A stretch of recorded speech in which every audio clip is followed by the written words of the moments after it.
Welcome everybody to our Empower Monday Night Call. I'm Tova, an Emerald Ambassador here, and I'm excited to chat with you guys about some fears you might face in your business. So by no means is this all inclusive. There's a lot of fears you can encounter, but these are some of the ones that we've seen more often than others, and that can really be a roadblock and kind of stop you in your tracks. So whether you're relatively new and you feel like you're just struggling with these, or sometimes they sneak up on you after you've been doing this for years. And even Fallon says that some fears that she struggles with now, she never did at the beginning. So it's this constant growth cycle of learning why you're reacting certain ways to certain things and just being aware and working through it. So don't feel bad if you find yourself struggling with fears. We all have them. It's really just what you do when you recognize it. Well, step one, recognizing it and not being in denial over it. And then step two, doing something about it. Okay, I'm sorry, I lost you guys. There you are. All right, let me screen share my notes. They're hiding my thing. 1 second.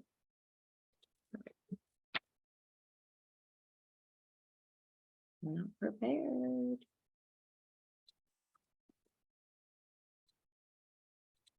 Okay, I think we're in business now.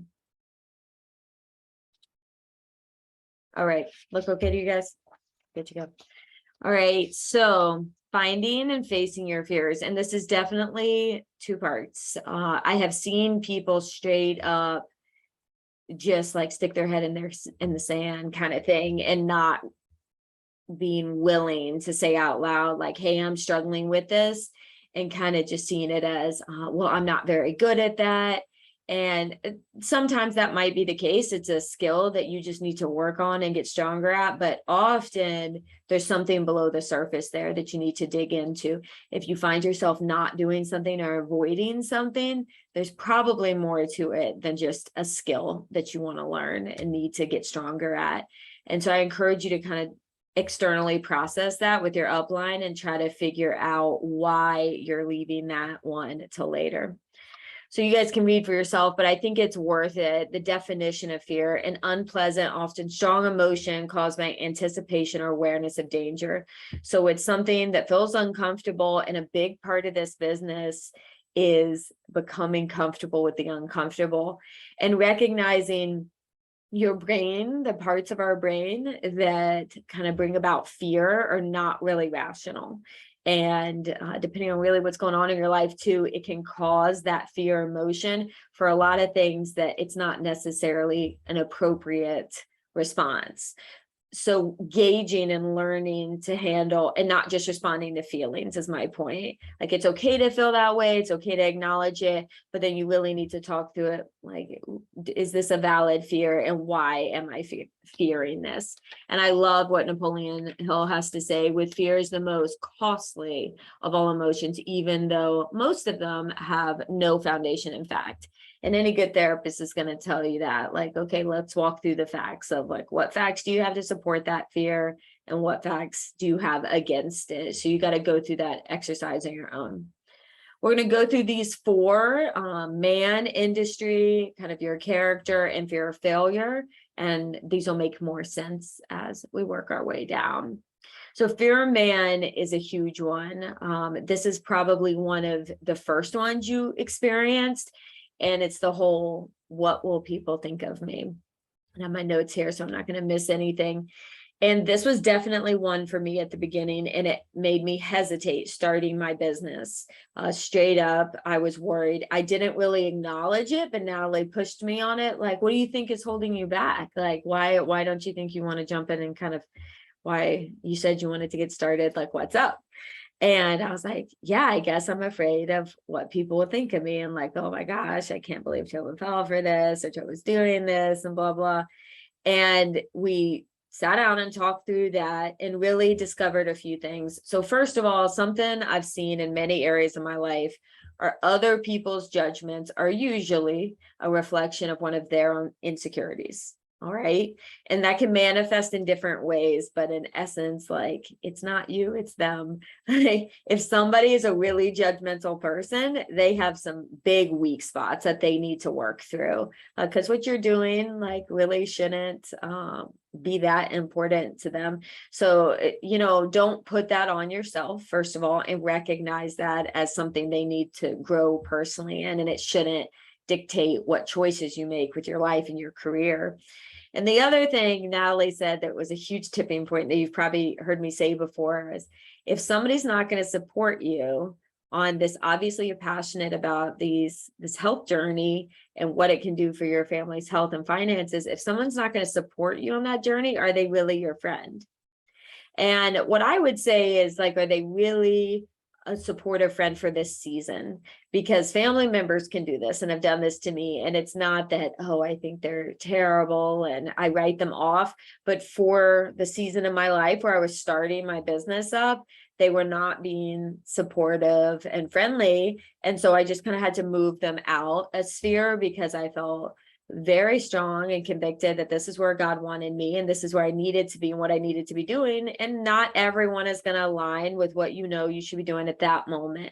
That doesn't mean they can't come around later. So you don't need to be mean and like write them off. But I think you have to be careful with whose opinions you're letting in.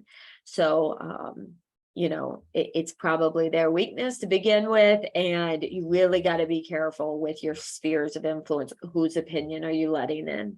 Not doing it perfectly is another one that can kind of slow us down. And I want to know all the things before I start. I want to learn everything about the products, and then I'm going to start. I'm going to learn how to answer the objections, and then I'm going to start. No, like, I promise you will answer some of the questions wrong. I promise you'll probably put up some posts you shouldn't put up. Like, you're going to do this imperfectly. And where that is rooted in, really, a lot of times is another problem with comparison. Like, you're looking at me or Natalie, and we've done this stuff for 4, 5, 6 years. I would hope like we're kind of better at answering questions and doing some posts.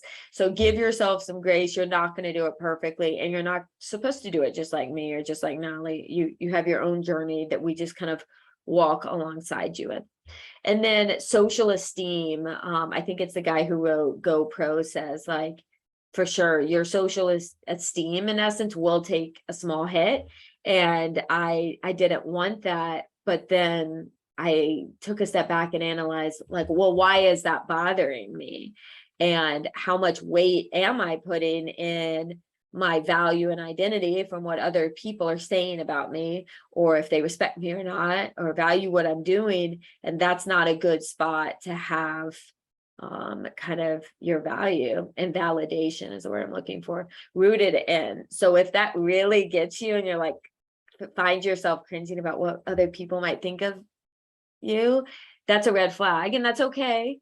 It's just that you need to deal with it and recognize, like, hey, I need to find my value and what I believe and where I think I should be, and not necessarily what man's going to say about me. So what does this look like in your business? Here's like a temperature check for if this might be a struggle for you. Do you have trouble posting consistently? Are you not reaching out in cold messages? Maybe you're only posting, but you don't want to send that direct message. My thing's covering up. Fear of being brave and kind of minimizing what you're doing. That's another thing that I kind of notice. And then how will you see this when it is how it's supposed to be? You're going to see people posting consistently. You're going to see that you're brave in your reach outs. And if you notice the titles here, so fear of man versus being others centered. Brittany Howard said this years ago, and it got my attention. All these fears, when you let your fears run your business, it's about you. I'm feeling uncomfortable. I am worried what people might think of me. I don't know if I can do this perfectly. You hear how many times I'm saying like, this business is not about this business is about connecting people with better health, connecting people with their best life, connecting people with financial freedom. So our job is to connect people with their choices. Like, that's literally it. The longer I do this business, the more like similes I see with like the Christian life, and how like it's our job to like show people like who God is and what their options are. It's not up to us what they do kind of after that with it. So look at it like that. And are you being other centered? And if you're really struggling with fears, you probably just need to pivot a little bit and stop making it about you. That's what Brittany always says. It's not about you, in her Southern twang that I can't do. All right, next one, fear of the industry. This was probably my second one that I struggled with. But this one I could do something about. I felt like quicker if I was a little nervous about what the industry was and what it looked like and what I didn't want it to look like. I went and jumped into a bunch of research and books. And I do have like a sphere of professional people that I really care about what they think. And I'm going to go see kind of what they back and what they believe in and don't and why. And I quickly discovered overwhelming evidence by people way smarter than me that network marketing is the place to be. And so you see the list of names right there. And I think it was, first of all, Warren Buffett owns several network marketing companies. So I don't think he would buy them if he saw that as a poor investment. And Bill Gates has been quoted to say if he had to do it all over again, he would do network marketing. And he thinks that that's one of the most accessible ways for the average person to reach high financial success and quick financial success. So that's enough for me right there. I can't, all these guys' opinions, they're all very successful and their opinions carry a lot of weight with me.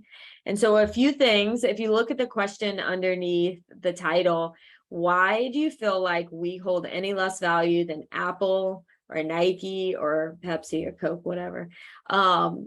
Think about it. Like you don't see their commercials and like roll your eyes, like, oh my gosh, like Nike, like what's the big deal? And criticize Nike and criticize people for liking Nike and they're so dumb and this and that. No, it's just accepted. Like, well, this is a big company and they're marketing a product and selling a product that can help people with X, Y, and Z. And they, to be honest, rip people off with it because of their name. And we don't do that as a company. So we're offering a service and don't devalue that and don't feel guilty about that. Okay. We're not here to like bait and switch anybody. We have a valuable product and our job is to be the connector and we are compensated for that. And that's appropriate. People are compensated for their skills. And things that kind of help me work through it is this is a proven industry, not only Plexus, but there's several good network marketing companies out there. There's a bunch of bad ones too, but across the board, this is a sound business model. It's not illegal. If you struggle with that at all or struggle to articulate that to people, is this a pyramid scheme and all that stuff? Get with your upline and work through like the actual legal definitions and why we are fully within the law of what we should be doing and are a company of high integrity and honesty. And Plexus has been around for 14 years now. That's not a flash in the pan. Okay. It's not 3, 4, 5 years old. And I'm trying to remember who it was, if it was Tony Robbins, I think he was saying when you're picking the network marketing company to be with, like look for one that's over 4 or 5 years old kind of thing. We're obviously far past that. Your potential is something else you need to see within the field. We are no different than you. And, if you can't relate to my story, you can't relate to Nallie's, you go start watching Diamond documentaries until you find someone you can relate to. There's no special ingredients that we have. And one thing you should see about Diamond Docs is there are so many different people and so many different backgrounds. There's like old retired guys who started this. There's tiny towns that have like 6 diamonds in them. There's all over the place. Okay. You find everything, every age, every gender, every background.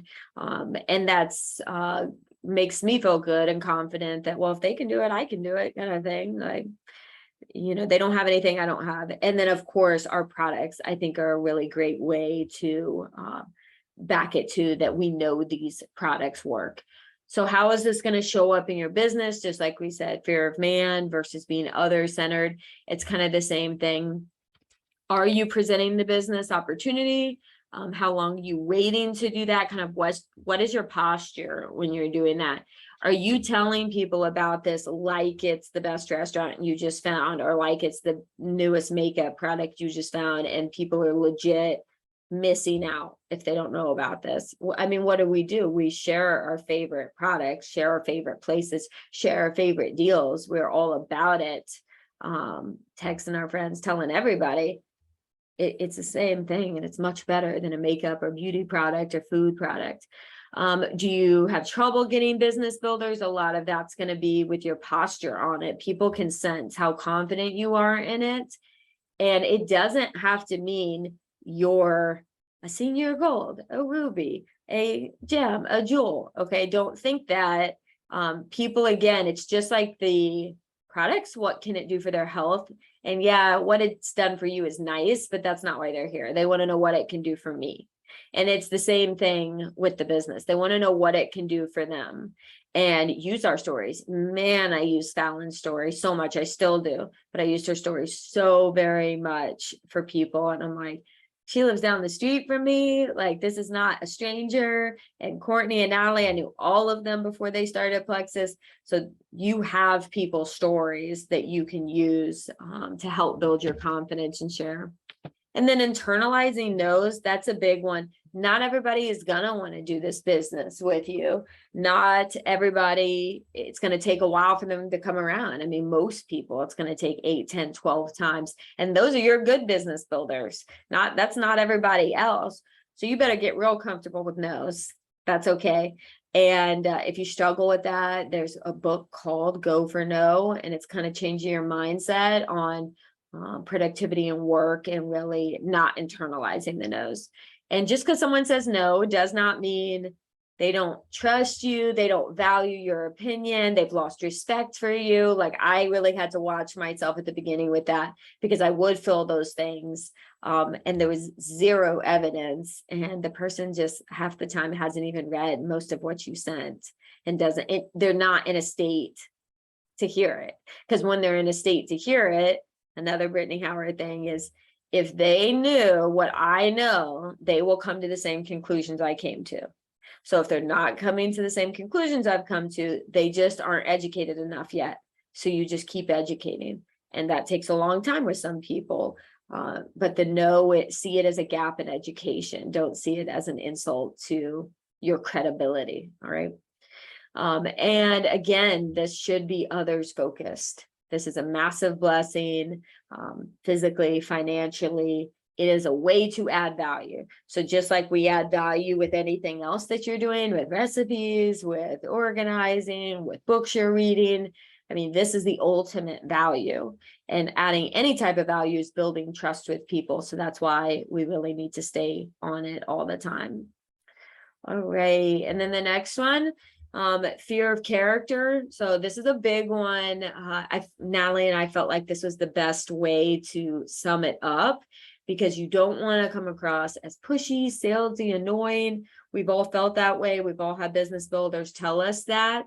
And so here's the thing is, all those things feel like yucky and feel disingenuous. I think that's the best word for it. And they are not in alignment with how you want to be and how you see yourself. And so it's this like internal conflict that you're not sure what to call it and how to deal with it. So when there's anything like that that's uncomfortable, you're not sure, and it's confusing, you're just going to push it away and don't want anything to do with it. So you need to unpack that and figure out, well, okay, first of all, if I did that to you and was pushy, salesy, and annoying, I don't think you'd be on my team right now. So obviously I did something that wasn't pushy, salesy, or annoying. And it's the same thing for whoever your upline is, or you wouldn't be here. And I wouldn't have any customers if I was like that. I would just be blocked by a lot of people. So I have overwhelming evidence that there is a way to do this, not like that. Does that mean of course, there's people out there that are like that. So take those circumstances and observe them and learn from them, and don't be that way. And, we don't need to be critical of them. We just need to learn, like, hey, that's not how I want to run my business. And if there's a certain part of your business that you're really feeling this way in, again, you need to be self-aware. You need to sit down, you need to talk through that and what is doing that, because you decide how you want to be. But what you can't do is say, well, I'm not going to private message people because I think that comes across as pushy. Like, here's the deal. I said this to somebody the other day. Plexus is like a cake recipe. All right. We have baked this cake thousands of times. And if you follow the recipe, it will turn out beautiful and it will taste good. If you decide like, I don't need any baking soda, I need half the sugar, and then you're shocked when it doesn't look right or taste right, like, no, you can't do that. So if we have certain ingredients that you have to put in the cake, trust us, because we've done this and watched this happen for years and years and years and years. And we've also watched people screw around with the recipe and mess it up. But how you do that, there's small deviations in how you can do that the way you want to do that. So we can come up with wording for you that you feel good about and you feel confident about. Don't send wording that you're not confident about. All right. People are going to sense that when you're like, and then the conversation's uncomfortable. So just admit it. Again, don't be in denial about it. We said that success leaves clues. I mean, we have so many success stories. And again, the people who've chosen to not do it the right way, the great thing is that's a lot of evidence and information for us as to what not to do. And being professional is the cure for this. So I'm a big fan of when my teammates tell me a fear they have, I'm like, say that to your person, be honest and transparent, send the message, the follow-up message, and be like, hey, I don't want to ever make you feel pressured. I don't want to come across as pushy, but what I want you to know is I'm very professional and good at my job, and I never want anyone to slip through the cracks. So unless you tell me otherwise, I'm going to keep following up with you. So you just said what my intentions were to keep following up with you. You said why you're going to do that, because you're professional and you take your job seriously. And then you named like you're being sensitive to like, hey, I don't ever want you to feel this way. And you gave them an opportunity, unless you tell me otherwise, like right there, they can tell you otherwise. You just gave them the opportunity. Right. So if there's a fear you have, talk with your upline and come up with a tactful, professional way to articulate that to them. And that's genuine. That's what that is. That's how you're feeling. And I think people can feel your motives. So if you don't want people to question your motives, tell them. And I mean, often when I present the business to people, I'm like, hey, I'm forever grateful my friend shared this opportunity with me. I don't know where I'd be if she hadn't. So I always want to offer you your choices. But I just told them why. I'm not like, hey, you want to come work with me and make a bunch of money, which is true, which is fun. But if you start with your motives and intention, you'll feel better about it. And that's going to be different for all of us. And then the last one is fear of failure. What if I do all the things and it still doesn't work? All right, this is a fear. Remember at the beginning, it's anticipation of a potential that doesn't feel good. So all this is your brain trying to protect you from what might be uncomfortable. And it's not weighing out, is this logical or not? So that's what you got to do. Get a piece of paper out and write all the evidence that you have as to why this won't work versus all the evidence you have that it will. Okay, maybe you tried this in another business before. Another network marketing business. Great. You learn things from them. I worked in another network marketing business. I worked real estate. I worked in medicine. I learned stuff from every single one of those careers that's helping me now. That doesn't mean because it wasn't a six-figure earner with another network marketing company that this one's not going to be good for me. This is the spot I need to be at this time, and I have the skills to be successful. We have a proven roadmap. I've said it a bunch. We have tons and tons of evidence. The only way this is going to fail is if you quit. We can't guarantee timelines because everyone's growth, where you start, is different than you and your bestie can start this business on the same day. And you guys have different backgrounds, different fears, different strengths and weaknesses. And you're going to grow at a different pace. And that's your journey. And that's how it should be. You don't need anybody else's journey. And you know, Nat and I were talking about this today. You grow at the pace, assuming you're putting in the work that you should. And if you don't want to move up quicker than you're ready for, in essence, if there's some skill you have to learn and some fear you have to master before you go up to the next level, that's part of the process. And that's okay. You don't want to fly through and then have a shaky foundation, in essence. Self-worth, self-growth, self-awareness, all the things. Listen, if you're willing to be coachable, and what coachable means is hearing feedback that you may or may not be aware of, right? Being open to change means everything. If you're willing to hear those things, we can figure out anything. If you're not willing to hear the things, it makes it a lot more challenging to fix anything. And if you're willing to listen and stick around and learn, success is inevitable. Inevitable. You need to like write that on a sticky note and stick it up in your office. Will it be easy? Not always. Nope. I'll tell you that right now. Will it take work and sacrifice? Absolutely. Will it be worth it? Absolutely. But trust the process, trust yourself, trust our company, trust that you're here for this reason, this season, right now. You're in the right team, the right people, the right products, right place, right time. This is not luck. This is not happenstance. And hopefully this was helpful. And I always love chatting with all this stuff about you guys and with you guys. And again, this is not all inclusive. Lots of other fears you will encounter, but you just work through them one at a time, and you can. All right, guys. So we're gonna hop on the pink power call next.